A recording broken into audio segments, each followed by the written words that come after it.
interrupting or anything else. Okay. And we're live. We're live from Christy's camper trailer. Good morning.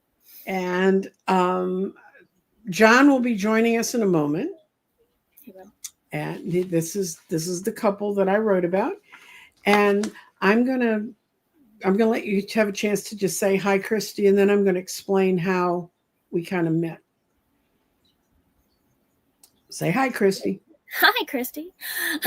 Good morning. So I found Nancy Jean on the YouTubes, of course. And I had actually just been about a year into exploring just kind of this metaphysical world of things and watching card readers and watching other people's things and just kind of seeing what's going on and jumping from person to person and seeing who I could kind of connect with. Mm-hmm. And I just enjoyed the energy and just felt it. And so I asked a couple questions and they resonated and they came true. And I just built my trust from there. She asked me about a health question in her family. Normally, I don't take those. It was one of my open mic Tuesdays. Normally, I really don't like health questions, but I just knew what the answer was going to be. And I gave it to her. And it was one she really, really wanted to hear. And it's ended up, I think, being really true. It's one of her kids. And so then she booked a 6-month reading. Is this the infamous John is coming? This is the infamous John is coming in. Mm-hmm. And I set up to do 6-month reading with him. And normally your 6-month readings is you lay out 6 cards that are the main energy of each month. And then there's a little modifier that goes on top. And so we started talking about things, and I kept telling him, change. They're going through all these changes. And then I started getting weird feelings about where they were. And that's when I began doing a much longer reading. And this is not what I normally read about folks, but I felt like I'd fallen into a bad version of Dead Files. There was, your house is on Native American land where there was a bad war, and there's a lot of negative energy left there for that. Your house had been the white settlers that first moved on her land. The woman was a crook with her son, and she was a really evil person.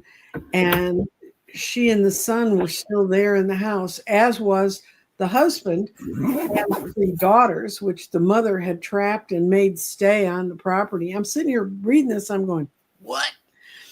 And then when we went out on the grounds, I saw elementals, and I work with a lot with elementals, and my elementals are telling me elementals have been there since the beginning. They're really pissed at how things are running on this land. We need to straighten it out. You need to help them straighten it out. So that was their charming 6-month reading. Yeah, it was definitely interesting. We had always known that we had a few things going on. Say hi to John. Hi. Hey. Hi, John. Hey. And so we'd had a psychic medium out at one point because, so I bought my house in closed 01/01/01. Mm-hmm. And it was with an ex, and then, life happens, and I ended up with the house, and John moved in 2014. Mm-hmm. So prior to that, I had gotten pictures of orbs. I had, just little miscellaneous things, but nothing significant, nothing that made me think that there was anything going on. But after John moved in, one of the first things that he said was, "Who is that lady in the kitchen ironing?" And I'm like, what? And well, it turned out, because I can kind of feel and sense the energies, but don't think too much of it because it's an everyday thing. So it was nothing new, but he can see them. And so he's seen this woman in our kitchen ironing clothes, and I had not a clue. Mm-hmm. But I had pictures of orbs. I had, different things go on that, everybody always just kind of, dismisses, or, oh, it must have been the house settling or this or that. Nothing too big. And so we'd had a psychic medium come in, and he started off with, we're in a cul-de-sac, and he's like, there's some people like playing out in your cul-de-sac. And we're like, okay, not thinking a whole lot of it. Mm-hmm. Mm-hmm. And, you know, of course, you kind of want to make sure that he's a real deal or whatnot. And so John had taken him back to our bedroom, and he goes, what do you think of this dresser here? And he goes, well, your mom wants to know why you're hanging on to it, because it's broken. And he hadn't told anybody, but literally just as the medium was walking into our house, he had pulled out a drawer and it broke in his hand. And so he just kind of shoved it back together. And so he literally, John was the only one that even knew about it. And so we're like, okay. It was my mom's old bedroom set that she had custom made. My dad has started his own steel business and was doing really, really, really, really good. And so she decided to have all her they moved to a new house, and she wanted to have all new furniture made to her specs, everything. Mm-hmm. That dresser was one of them. And one of the rollers got bound up or something, and I just gave it a push, and it cracked it. And it got kind of stuck, so I gave it a shove, and it was kind of wedged in there. So I knew it was old and used by then. But anyway, so I made it look like you couldn't tell it was off the track or anything. It looked fine. But nobody knew it. I ran in there and grabbed a pair of socks or whatever and shoved it and ran back out because he was here. And then I was like, well, it's my mom's dresser and she's always around, so I wonder what she's gonna have to say about it. And so, you know, he made that comment, you know, why are you gonna hang on to it if it's broken? And she didn't know that I just broke the top drawer. Oh dear. But yeah, so wasn't too much longer before we remodeled and got our own stuff. But during his visit, he had mentioned that we had an imprint type ghost. We basically ended up referring to him as Peter, and he sentryed our hallway, but he was like an imprint. And so we were okay, because we had always had, you know, things fall off the walls, we have knocking, we have all sorts of different things. But anyways, there was also, so he went through the house and he told us a few of the people that he had seen there, which John had seen. So it wasn't a whole lot of new information other than, you know, having him in the hallway. And John asks him to go out. He's like, there's this section of the yard in the backyard that has never really felt right. He goes, you know, and so he goes, will you go out there and see what you see? And he refused. He goes, no. He goes, no, I won't. No, that's just too negative out there. I can't. He was afraid. So I walked out to the, I'd call it a property line, basically our line to where they live or stay, the Native Americans. And that was when they had a huge barn there and all the kids and stuff would huddle underneath it.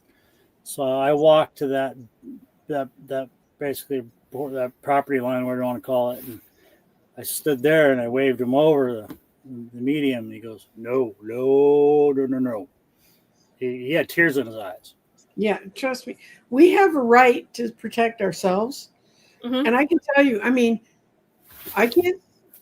I'm excited that I was able to help you. And obviously I was put in the right place, the right sensibilities. And then they carried it forward. They really solved their own problem.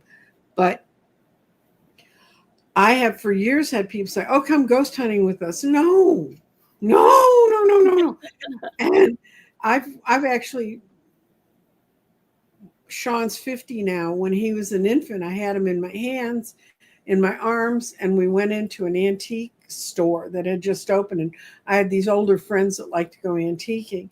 And I walked up to this cabinet, and I walked right up to the cabinet. And the next thing I knew, I was outside the shop clutching Sean.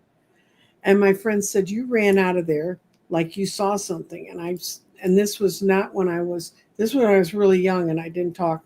I was in my mid-20s. I didn't talk much about what I did. And I kind of went, something's in that cabinet. And what I realized later when I thought about it, there'd been a dead body in there. So trust us when we say, not there wasn't one that day, but there had been. Yeah. Trust us when we say, as people who are sensitives, we have a right to draw our own boundaries. And somebody put in the comments, you probably haven't seen, but ask elementals to patrol your property.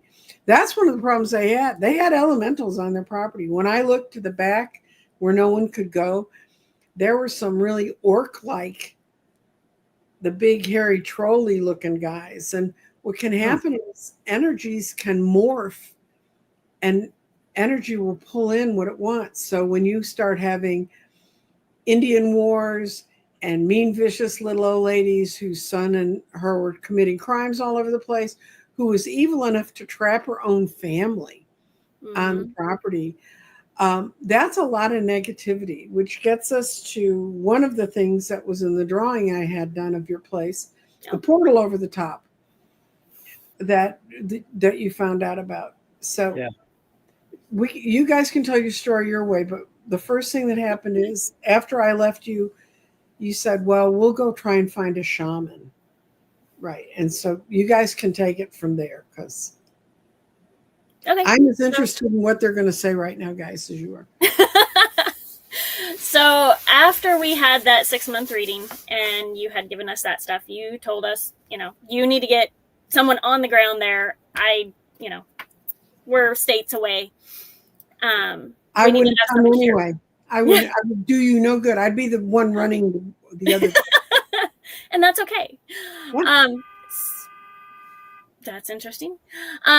So I had gotten onto it's shamanism.org and researched, shamans, found shaman in my area.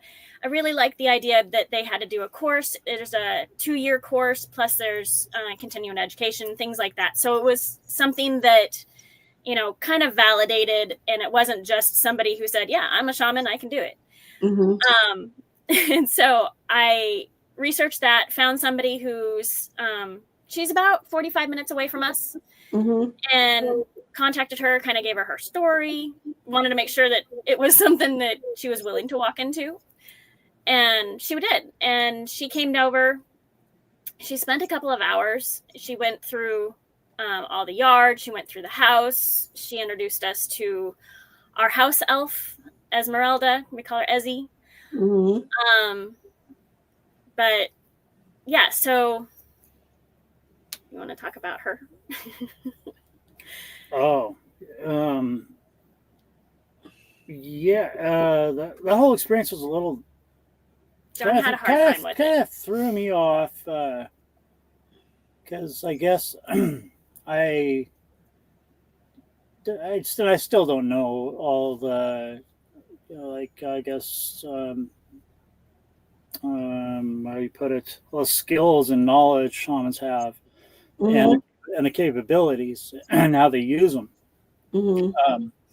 And so I kind of sat back and watched her do her thing and stuff like that. And she had asked, if there were certain people there, if we still wanted them there, or if she, if we should have them go.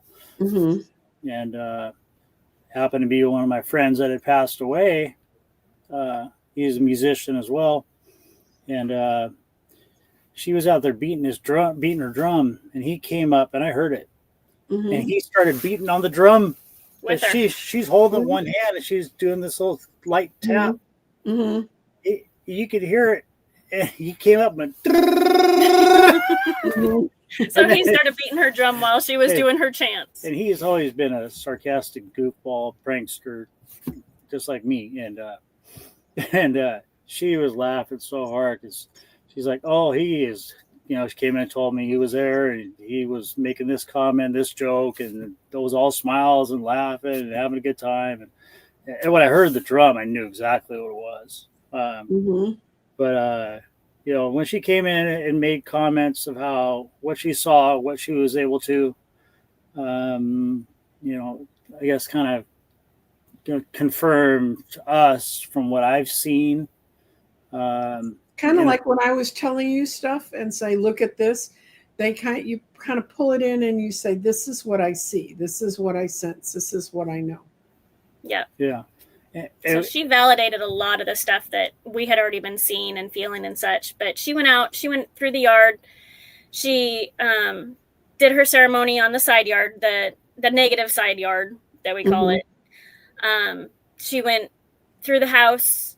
From what she could see, she didn't tell us anything before she got here. She had me send her photos of each of the rooms and the yard and everything else.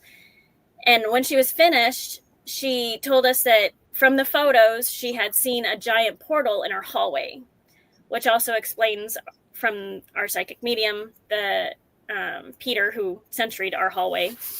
But she's essentially said it was such a giant portal that people were streaming in, and she had to literally call in buses from her guides to bust them all out, for lack of a better analogy. And she had to, spirit all these people away. And then she moved the portal over to another part of the state where it wouldn't interfere with anybody. Or the portal was actually next exactly where I felt it, which is on my side of the bed. And I heard random knocking and voices, and people would yell in my ear. And see, y'all live there. See, now this is where the knocking and the other stuff. Look, somebody starts yelling in my ear when I'm dead asleep, I'm gone. Yeah, I was thinking. We're used to it. So I was taking a nap, and it sounded like a guy, smoker, grumpy old guy. That anyway, he leans down in the ear and he goes, "Hey!" Yeah, and the hairs on my eardrums vibrated. And I thought someone was there. I sat up ready to swing, and there's nobody there. I was like, whoa. Yeah. Oh my gosh. But I always felt this area right next to where I sleep, that just you can feel the coldness. You could just sense it. And that was where I got pushed down too. I came out of the shower and I had my clothes in my hands, and I was walking around going through them in dirty clothes and walk away, and I got shoved down and into the wall, and I have my guitars hanging one row here, another row up there, and I hit the lower row, and I'm 6'2.5", 230. I'm not no small guy, and about broke my wrist. Thankfully, I was able to curl up in a ball so I could protect it. But I ended up spraining my back and spraining. I got banged up pretty good. But back to the shaman, she said with our hallway, it looked like a laser light show. There was so much traffic in different colors. And that the portal was back by my side of the bed, where the area basically right above where I got pushed. And that, she had mentioned how big, how large it was, that, it'd take, she needed extra help to get it relocated. And gave us an idea, kind of in the middle of our middle of the state, somewhere in the middle of nowhere. But I have a feeling another one's back, just because anywhere I go, it seems like something follows me. So just because we've had other things occurring, and it's nothing negative, but there's just been, things that, just the signs and voices, and, turn on. The other day, the TV didn't turn on, but the speakers did. Started playing part of Skinwalker Ranch, and that's a good one to bring up. Well, the TV had been off and he was sleeping, and I had left, and then all of a sudden just the speakers turned on, not even the TV turned on, and it starts introducing Skinwalker Ranch. So I had to turn the TV on and then cycle it, and shut it off, and finally but the thing was, the light was sitting there flickering, just flickering. Right. But the thing didn't come on, as the speakers did. Yeah, they generally. So we have all sorts of different electronic things, and lately it's been lights. We got dual fixtures all over, and one light bulb will go out when you go in one room and then you make a comment and they'll turn it back on or turn it Yeah. off. We have a one of those, sensitive touch lamps that we Yeah. have on our kitchen table, and it wasn't even plugged in. And we had some work done on the house, and the inspector is standing there with the electrician to inspect the electrical panel that's right next to it. And they're, talking and whatnot. And all of a sudden the light goes on, and the inspector freaked out, and he's like, "But that's not even plugged in." And John's like, "Yeah, that's normal." And he's like, "Yeah, you guys pass. Okay, I'm gone." And he left. Yeah, that's one way to get them out. Yep. Yeah, but we've had them knock on doors. We've had them, open doors. We had a husky, and they're known to wander. And we had one ghost open a really heavy, like fire solid core door in our garage.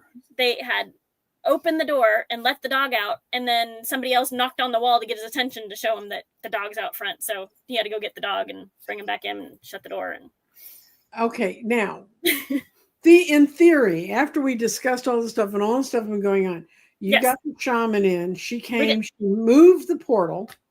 Yes. What'd she do with the old woman and her son and the farm family that you had from the 1890s? She was able to reconnect them. The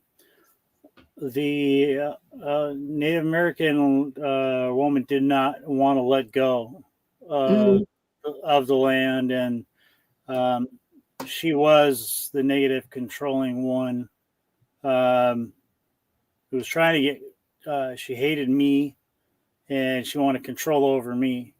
Well, and that was kind of her goal. Her generation probably had a reason to not like white men in particular. Yeah. And, so with the lady in the family, though, she talked to them, and the children wanted to go, and so she let the children go right away. And then her husband didn't want to go, and she had been really abusive to her husband, but he wanted to stay with her, and she was able to talk him into, okay, well, you both can go. And so she let him go. And then actually, so she said he went up to another realm. And then she was talking to the woman. The woman actually didn't want to go with him. She finally decided, nope, she wanted to go down to her lower realm. And then that's where she went. She was very attached to the elementals. We sensed that when I talked to you.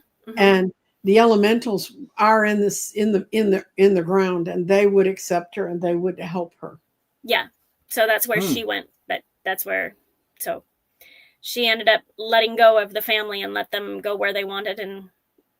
And so she went down. And okay, how much effect do the shamans think you can really have over the fact that you had so much negative energy left from when it was indigenous land? You had a big battle and a lot of people were killed on your land, right? That's kind of what we have heard. I haven't found, I've been looking for information. I haven't found it, but I'm still looking. But the white folks didn't record when the Indians killed each other. Correct.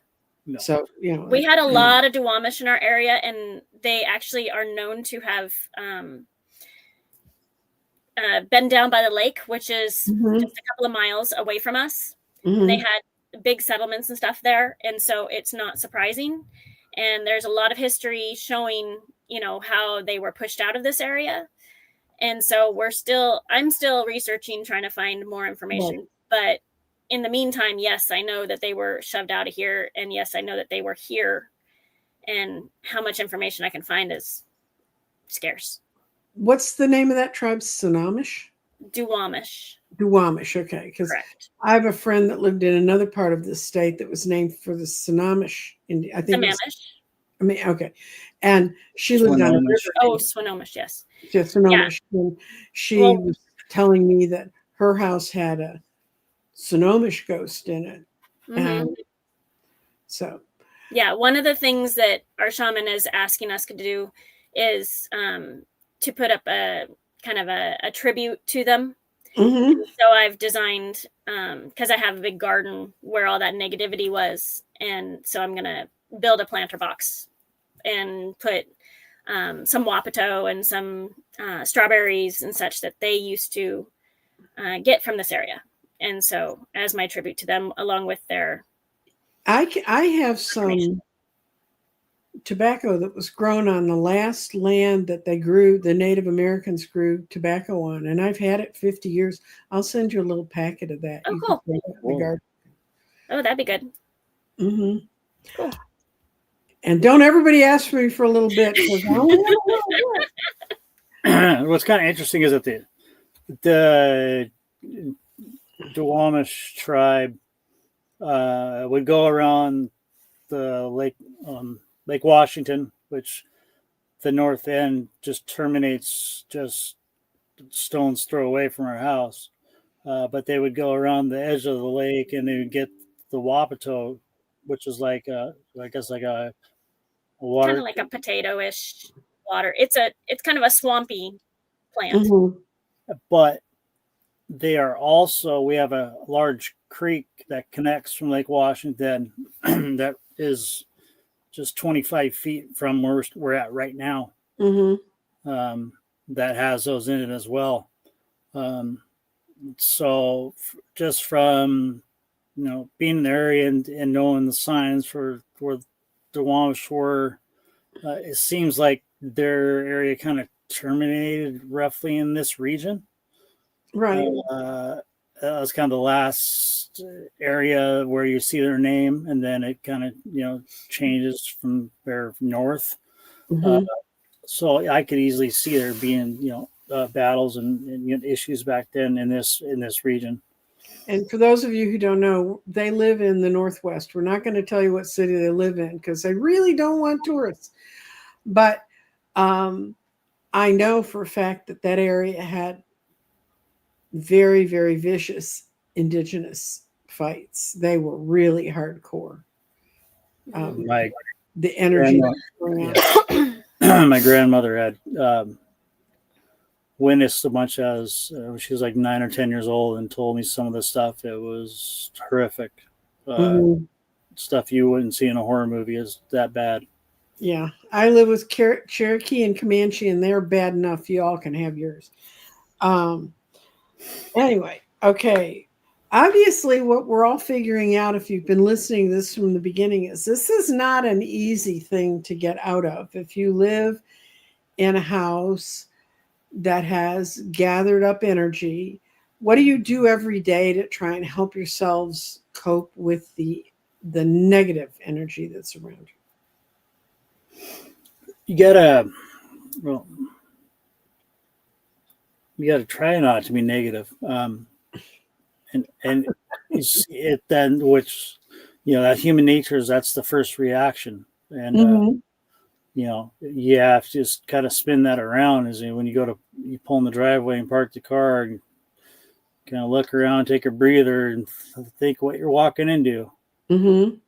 Remind yourself, because if you're in a bad mood, if it's been a horrible week or whatever, they will, if I'm not thinking straight and I'm exhausted and beaten and grouchy and hungry or whatever, and boy, oh boy, they're all over me. Yeah, they feed off of him a lot more than they feed off of me. I try to be a lot more self-reflective. I generally try to do a grounding bath almost every night. Just It's a lot of self-reflection of, kind of think before you speak and making sure, hey, I'm in a really crappy mood. I need to go to bed, or something to that effect. But they really do feed off of him. And when he's stressed or anything like that, they amplify it. And that's honestly when they get really busy, especially if he's home alone and he's stressed out about anything like that. They'll start knocking. They'll start, he'll hear voices in the other end of the house. They'll start doing just all sorts of stuff. They get very active. And they'll kind of gang up. Well, you have multiple. One at one end of the house, one at another end, and maybe say one in the middle, and one's turning lights on, one's opening doors, one's knocking on the front door, one's knocking on the wall, and they're doing enough to make you just keep looking every which way and not trying to figure out what the heck's going on. Is there a salesman at the front door? Are the kids locked out? Does the dog need in? And then after you figure out, no. They're just messing with you. They're playing with you. after walking back across the house 50 times. Mm-hmm. And then you notice, well, they let the dog out, and the dog's out in the front yard, and something like that. That's just gonna have to laugh at it. That's why they're knocking on this end of the house, trying to get you to come back down here because we let your dog out. Well, what are you kind of doing, John? John and both Christy told she does a growing bed. What are you doing on your end? Obviously, a lot of this is tied to your own personal energy. How are you handling that and living your life? Honestly, I'm so used to it. I guess, I guess my first experience, I was 5 or 6, and my mom was 8 when she had hers, and so she had told me after I had mine. So it kind of became a normal thing Mm-hmm. to accept, who was there, whoever, no matter what they were. Mm-hmm. And of course, what to look out for, obviously, the evil side of things. But when it comes to just regular spirits, what to do, what to not to do, what to say, what not to say, those kind of things, how much attention to give and not give them. Mm-hmm. Because, more energy you're giving them, then obviously the more energy they're going to have and be able to kind of retaliate against you if they choose to. Mm-hmm.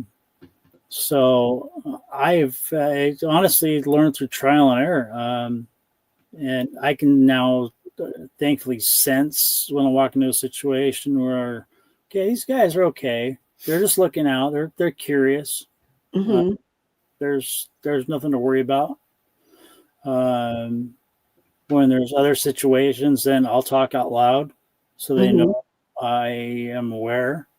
And then her and I'll talk about it. And then, kind of take it from there. So every day is different. It really is. I ran into, situations where I would stay late at work, and the last place I was working for, the owner had died in the office, had a heart attack. I no longer work there. So, but when I would stay late, he would come and he would make sure all the doors were shut downstairs, open them and slam them, and then come upstairs. And I guess I never met him, but he never picked up his feet all the way when he walked, so you could hear him just shuffling. Yeah. And so it got to a point where I couldn't concentrate. I'm trying to get a few things done and get out of there. So I would just shut my office door and lock him out. He'd come knock on my door, and I'd have the office door locked. I got a spirit in there trying to get my attention. It's his company. I'm working for him, or his sons, but they're everywhere I go, and it's just it's manage it day by day. Yeah, I visit occasionally with a man called Tim Walter. He lives in North Yorkshire. He's a house healer, and he works on exactly the stuff you're doing. But that's how he got into being a house healer. He moved into a house that was, quote, haunted, unquote. And it was haunted by a woman named Jill, who just felt very tied to the land, and she wanted to take care of the house, and she wanted to take care of them. And once they struck kind of a medium to live with her, everything worked fine. And that's when he learned about the dimensions beyond what what normal people hear and feel and see. Yeah. And so it runs in your family. You said your mother has the same gifts? Yeah. She saw her father 2 days after he had died of a heart attack when she was 8 years old. And then some other family members and whatnot. And then she passed in 2005.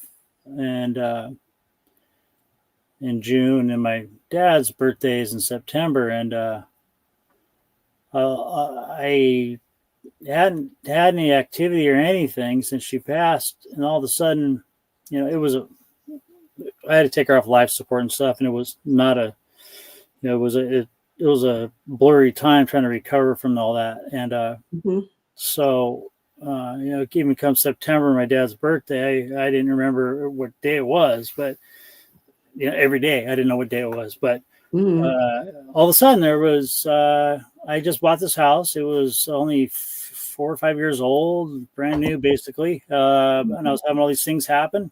And I had a music room with my guitar set up and stuff. And the door was opening and closing and opening and closing. Like, come in here. And, I'd go in there and okay, it's not the cat. It's not, and there's nothing. And all of a sudden, there's a mirror at the end of our hall, and I look, and I could see a pair of eyes. So I grabbed a camera, took a picture, and it was my mom standing there. So I could see it in the camera, the little digital cameras in 2005, little 2.3 megapixels back then. I could see it in the viewer.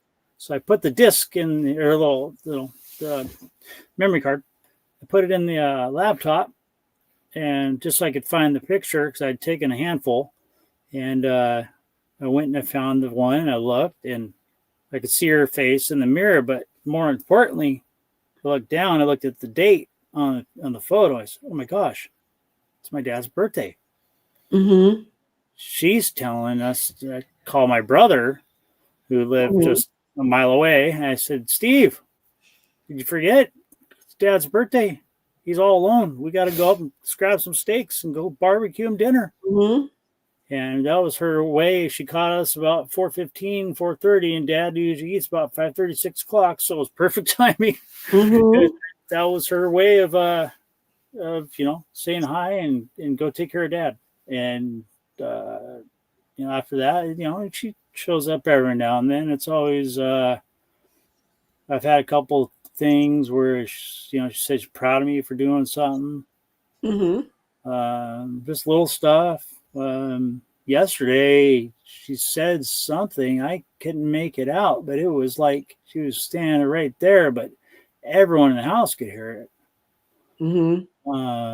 So anyway, my brother was almost he drives semi, and he was about to take this turn, and he was going through gears and starting to get momentum, and my mom screamed at him, told him, just screamed his name, just loud as all heck in his ear. Like, he felt it vibrate. He's pulled out of gear, slammed on the brakes and everything. Well, car had flew off the off ramp, and he was going over this bridge, and it clipped the bridge, and it would have killed him if he had not hit the brakes. It would have decapitated him. Well, it's nice to have useful family members, isn't it? Yeah. So, and my brother was always skeptical about the other side and messages. And after that, he had called me shaking and said, John, okay, the photo, I was skeptical. I don't know how you're skeptical. You saw a picture of Mom. But he goes, no, she just saved my life. He goes, I get it. I get it now. And after that, he changed him. He's not nowhere near as sensitive as I am. I know my dad is. And my grandma too, my mom's mom, she was very sensitive. Yeah. And even our shaman has said that she wants to work with John because he is so open and so receptive, and that he's a big beacon, and that's why we have a lot of the stuff going on here. Is he's attracting it unintentionally. But that's what I was going to ask. A lot of people say to me, well, when I wake up and I find out I'm psychic, what do I do? And I'm like, I'm not sure you understand all that's involved with that if you find that out. So I'm glad to hear you're going to have someone that you can have the potential to work with, because it's a lot to try and figure out on your own. And there just is so much knowledge about how to focus and control our power so we can do good with it, because you've lived in a house where you can see what happens when the negative takes off and just go. Mm-hmm. Yeah. And that's, I've seen other situations too, but yeah, that was, it felt like a losing battle. Well, John's a musician, so he's sensitive, he's open, he's creative, which also doesn't help matters any. I mean, And same birthday as Beethoven. Cool. So, we've talked about the portal. We've talked about the indigenous people, the elementals. You have an elf that you have in your house. We do. So our shaman says that every house has a house elf. Mm-hmm. And our house elf is Ezzy, that we call her. And she has been pulling her hair out because of everything going on. And essentially she just kind of watches over the house and makes sure it doesn't burn down. And, well, that's a good thing, since your wiring apparently seems to have so many problems.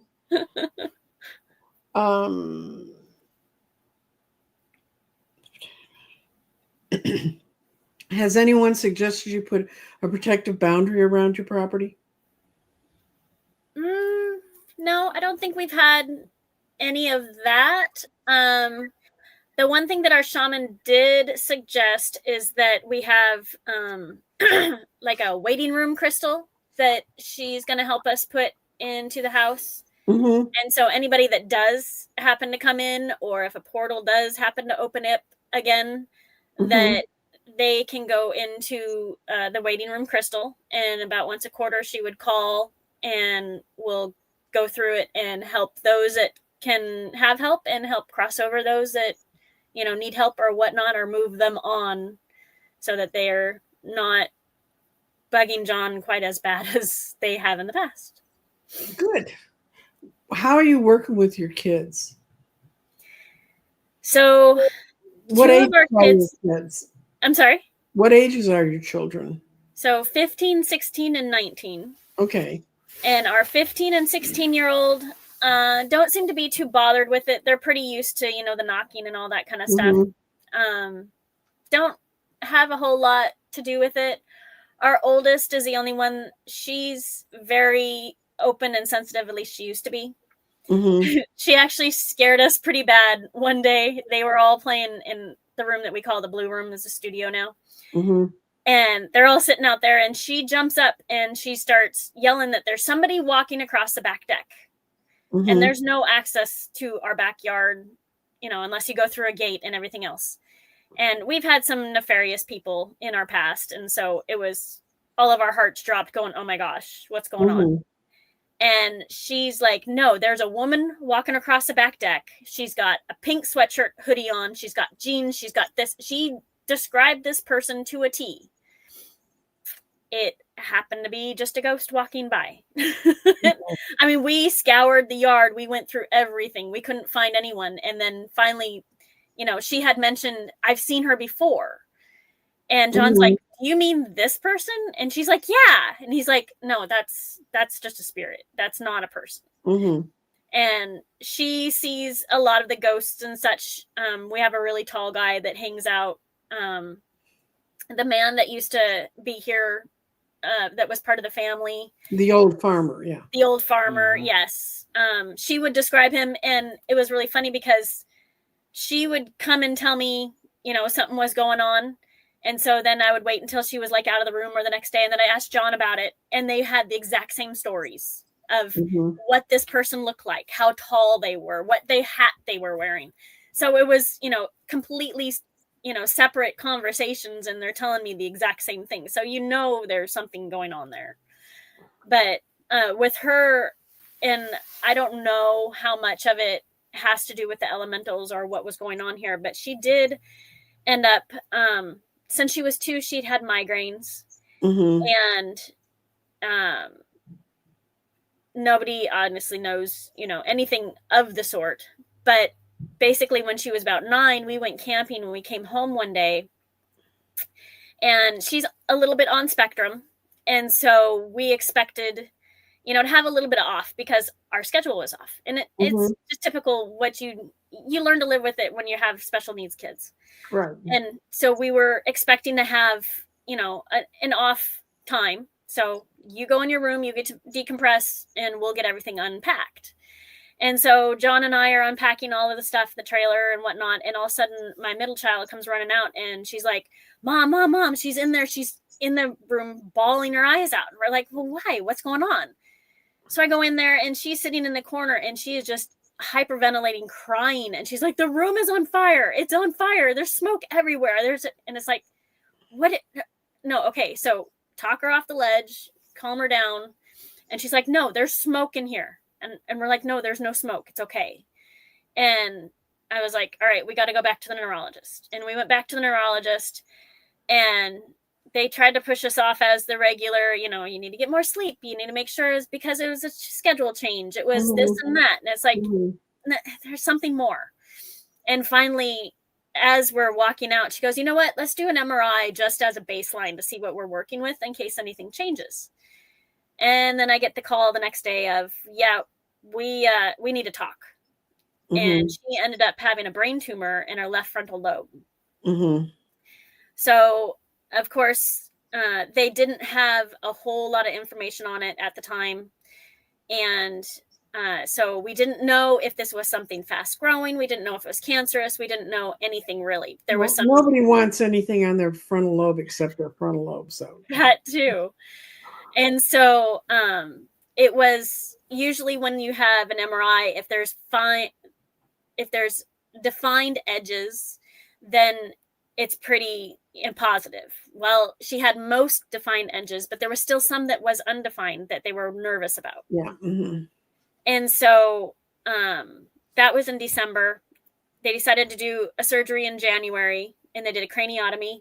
So they opened up the skull, took out the brain tumor, did MRI, closed her back up, did the MRI. And then all was well for the moment until we went to the follow-up.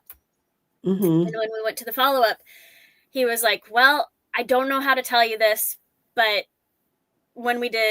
after we closed her up and everything else, there was another one. And we didn't see it until the MRI. So you guys have a choice. From this first one, we're seeing that it's, we're not too worried about it. They hadn't done all the testing on it yet, but it was basically the best of a bad situation. It was non-cancerous. It wasn't fast growing. It wasn't any of that stuff that we worry about. And so we went in, we gave her the choice of, okay, do you want to sit and wait and watch, or do you want to get this out? What would you like to do? And she wanted to hurry up and get it out. So in March, we went in and they did an ablation, which is basically kind of like a straw, goes straight down, fry it like a baked potato, and it dies off and goes away. Right. And so we did that in March. And then we had to go like every month for 3 months, and then every 3 months for 6 months, that type of thing. And now we're up to like every year. And since about 4 years ago or so, they started seeing a little bit of change that they were concerned about, but they trying to say that, well, maybe it was just scar tissue. But the scar tissue doesn't show up for years afterwards. Didn't make a whole lot of sense to me, and it just didn't feel right. And so then they finally started looking at going back to the original from right after the surgery to now, and they can see some change. But if you look at it year over year, it's so minute that they can't see the change. It's slowly growing again. And so they went back and they took the original tumor and did a biopsy of it, and were able to look at the molecular structure of it and create a medication for it. So that's what you recall. That's what you asked me about that day in the questions. You said, we're looking at a situation. We don't know how it's going to end up. And what I said, you're going to get word within the next day or so that it's the easier option. If you have to have it easy, and that's what you had. Yep. And so we just had our yearly checkup last week before. And again, it's still immensely slow growing. There's no significant change. And if and when we get to that point, we're going to look at the medication side of things. Right. Again, another one that Nancy called.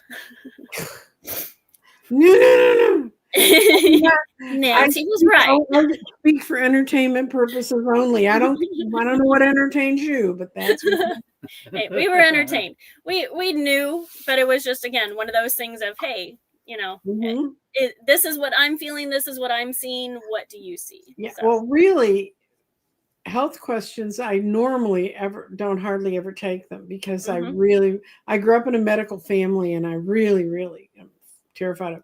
But about her, I felt like they've got the solution. They're going to keep it under control. So, and she should learn to live with that. Okay, now. So she's always been very sensitive, though. What's the future of your homestead? What's the future of your house? How do you envision it? He's looking at John, and John's looking away. So much decisiveness. So we've talked about, ideally, I mean, we're so used to this area and kind of attached to the area in a sense. I mean, John wants to move to California, and we'll end up with a second house down there. But we're talking about in a couple of years, probably just tearing down this house and building a new one on it. But probably just have it here at least part-time, kind of like how his dad does, be snowbirds here. And I live in California full-time, but it'd be nice to have like Phoenix or Palm Desert or somewhere down south, have a little getaway for go in the sunshine, then come back. I'd have such a getaway, you have no idea. There's not far enough because I'm a chicken. But you're going to hold on to this piece of land. You don't. It's a good property layout. It's flat. There's we got trees and privacy, but not too much trees where it's impacting anything. And nice neighbors and stuff, and it's a good community. And so if you just dig out maybe a little extra dirt next time, get rid of some history. I don't know.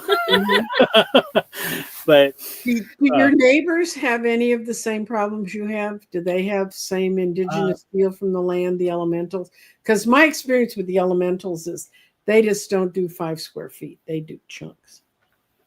I don't think the neighbors over here, they haven't said anything, but I've got a feeling, just a gut feeling, our one neighbor, Patty, I don't think that they have much going on. If they do, they don't pay much attention to it. But our other neighbor, they have had a lot of turnover in that house, a lot of people coming and going. And so I'm curious if there's not something going on that side. And that's a negative side of the yard that we had the Native American lady in. So I'm curious if there's not, stuff going on there that, nobody talks about. Residual stuff. Well, it probably doesn't help that one of the first and only Ouija board game I played was 2 houses away that way. It happened to be my best friend's older brother had brought it with him when they moved from Florida up to here.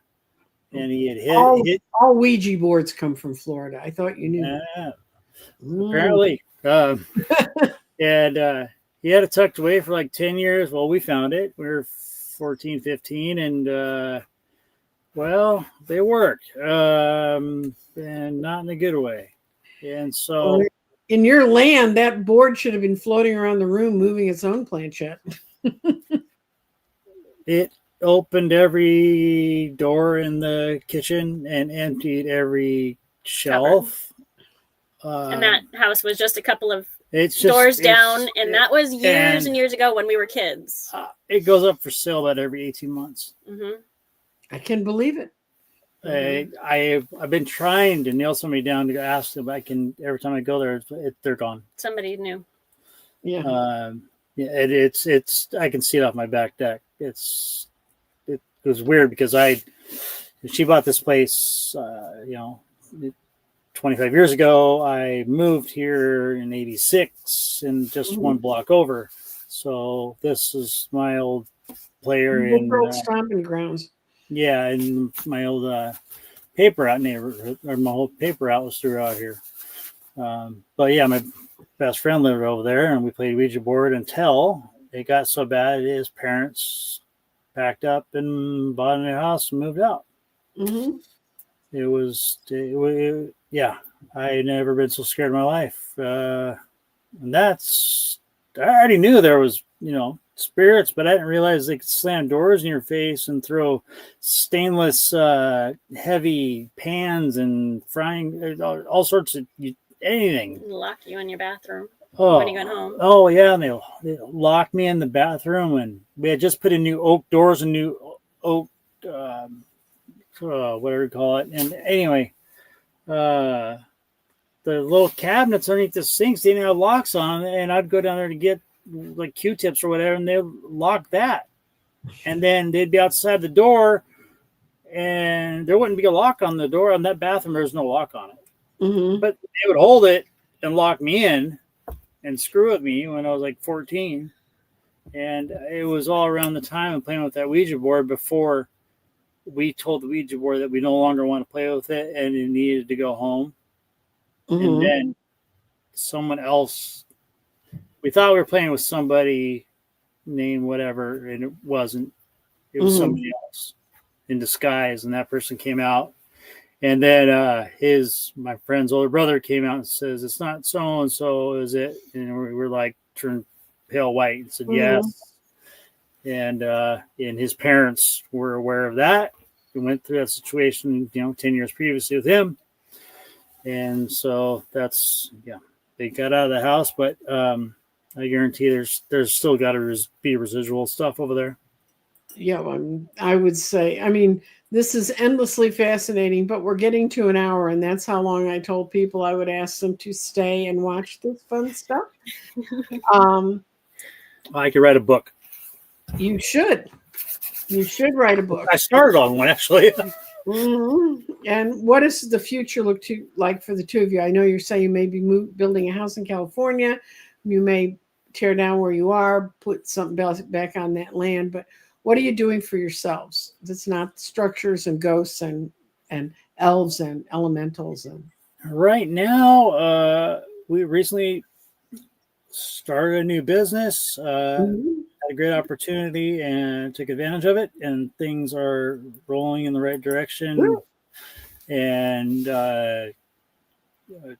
things are just happening way above and beyond what we anticipated. We knew things, certain goals, I guess, would be hit. We surpassed those, and the other opportunities have landed, and it's been great. Sometime in the near future, I'll be able to take over my dad's.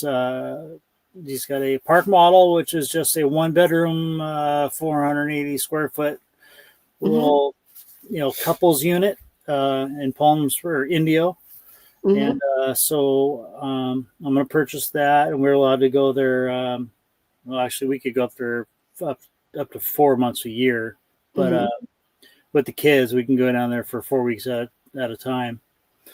So, and plane tickets are pretty cheap, so that's a nice little easy vacation getaway. So that's in the near future, at least. Well, thank you so much for sharing all this. We really appreciate it. And thanks for your help. Yes, thank you. Well, I didn't do anything. You've done more than you realize. To order a reading from me, I still do them. This should have been enough to teach me lessons, but it didn't. www.crystaldirections.com and go to the shop, and you can sign in. I'm in the process of I do 12-month readings starting in December, but you can book them now. That's for 2026, and see what fun you have in your life. You never know. Yep. And if you wanted to email me, you can email me at Nancy Jean. That's wrong. It's crystaldirections.nancy. Yeah, it's bad. Okay, I'm going to hide that because it's wrong. You can see how wide awake I was this morning. But I really want to thank everyone who's come in to be here and see this and to help us, and especially to John and to Christy for sharing part Thanks. of their life. And Yep. Thank you. we'll keep in touch and keep everybody knowing how's it's going out there. Will Bye do. bye. All right. Thanks. You guys have a good weekend.